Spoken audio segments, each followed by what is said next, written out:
दिल्ली के शराब नीति यानी कहें तो आबकारी नीति घोटाला मामले में राउज एवेन्यू कोर्ट ने पांचों आरोपियों की जमानत अर्जी खारिज कर दी है, नामंजूर कर दी है। इन पांचों आरोपियों में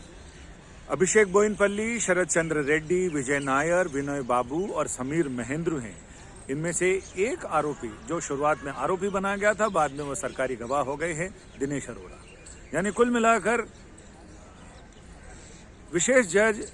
M.K. नागपाल ने अपने फैसले में ये साफ कहा है कि इनको जमानत इसलिए अभी नहीं दी जा सकती है क्योंकि इनके कारनामों से एक्सचेकर को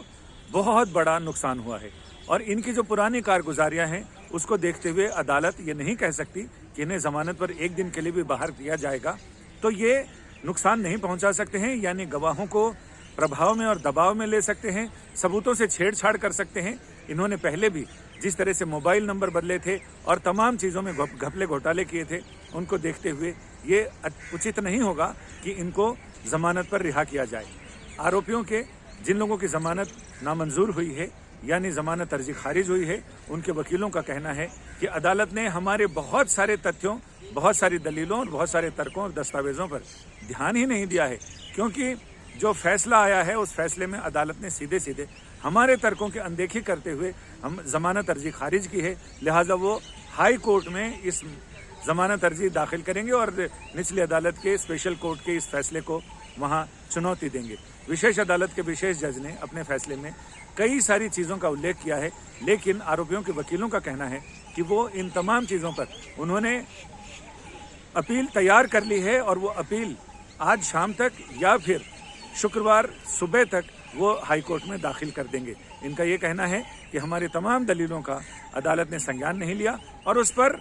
अनदेखी की गई है, लिहाजा उनकी जमानत अर्जी खारिज की गई है। इनका ये कहना है कि अब चूंकि जिस अवस्था में केस पहुंच गया है उसमें बहुत ज़्यादा गुंजाइश नहीं है कि जमानत दिए जाने के बाद आरोपी तथ्यों के साथ छेड़छाड़ कर सके, सबूतों के साथ छेड़छाड़ कर सके। जैसा कि सरकार की तरफ से ये लगातार ये कहा गया है कि पुलिस की तरफ से और जांच एजेंसियों की तरफ से कि इनको जमानत देना खतरे से खाली नहीं होगा क्योंकि पहले भी ये ऐसी कारगुजारियां कर चुके हैं जिसकी वजह से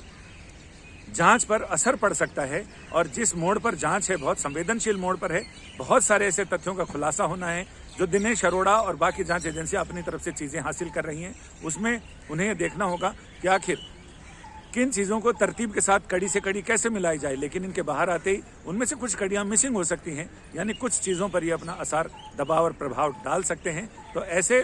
कोर्ट ने भी इस चीज़ को संज्ञान में लिया है और जांच एजेंसियों की बात को मानते हुए कोर्ट ने फिलहाल इनकी जमानत अर्जी नामंजूर कर दी है। अब हाई कोर्ट में देखते हैं कि किन शर्तों के साथ, किन दलीलों के साथ और निचली अदालत यानी विशेष अदालत के ऑर्डर के